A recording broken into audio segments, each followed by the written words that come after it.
ସବୁଠୁ ବଡ଼ ରାଜ୍ୟର ନାମ କ'ଣ?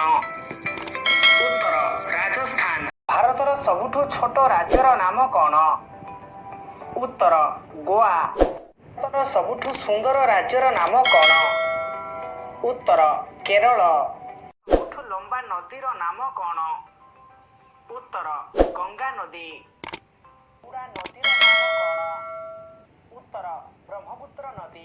ସବୁଠୁ ଉଚ୍ଚତମ ମିନାରର ନାମ କ'ଣ? ଉତ୍ତର କୁତବ ମିନାର। ଭାରତର ସବୁଠୁ ଲମ୍ବା ନଦୀବନ୍ଧର ନାମ କ'ଣ? ଉତ୍ତର ହୀରାକୁଦ ନଦୀବନ୍ଧ। ଭାରତର ସବୁଠୁ ଲମ୍ବା ସୁଡ଼ଙ୍ଗର ନାମ କ'ଣ? ଉତ୍ତର ଚେନ୍ନାଇ ନୈସାରୀ ସୁଡ଼ଙ୍ଗ। ଭାରତର ସବୁଠୁ ଉଚ୍ଚତମ ମୂର୍ତ୍ତିର ନାମ କ'ଣ? ଉତ୍ତର ଷ୍ଟାଚ୍ୟୁ ଅଫ୍ ୟୁନିଟି। ଭାରତର ସବୁଠୁ ଉଚ୍ଚତମ ପର୍ବତର ନାମ କ'ଣ? ଉତ୍ତର ହିମାଳୟ।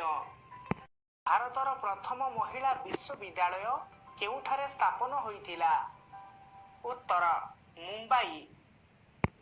ଏସିଆ ଖେଳରେ ସ୍ୱର୍ଣ୍ଣ ପଦକ ହାସଲ କରିଥିବା ପ୍ରଥମ ଭାରତୀୟ ମହିଳା କିଏ? ଉତ୍ତର କମଳଜିତ ସିନ୍ଧୁ।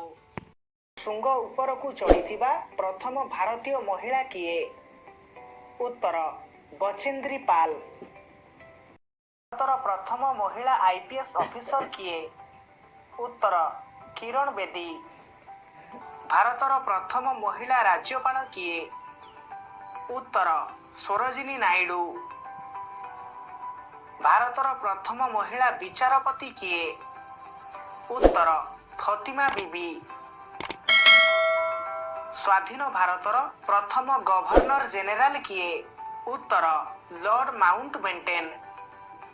ସ୍ୱାଧୀନ ଭାରତର ଶେଷ ଗଭର୍ଣ୍ଣର ଜେନେରାଲ କିଏ?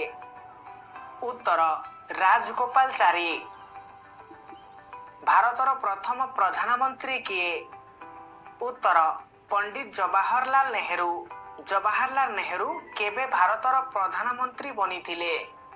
ଉତ୍ତର 1947 ମସିହା ଅଗଷ୍ଟ ମାସ 15 ତାରିଖରେ। ଭାରତର ପ୍ରଥମ ମହିଳା ପ୍ରଧାନମନ୍ତ୍ରୀ କିଏ?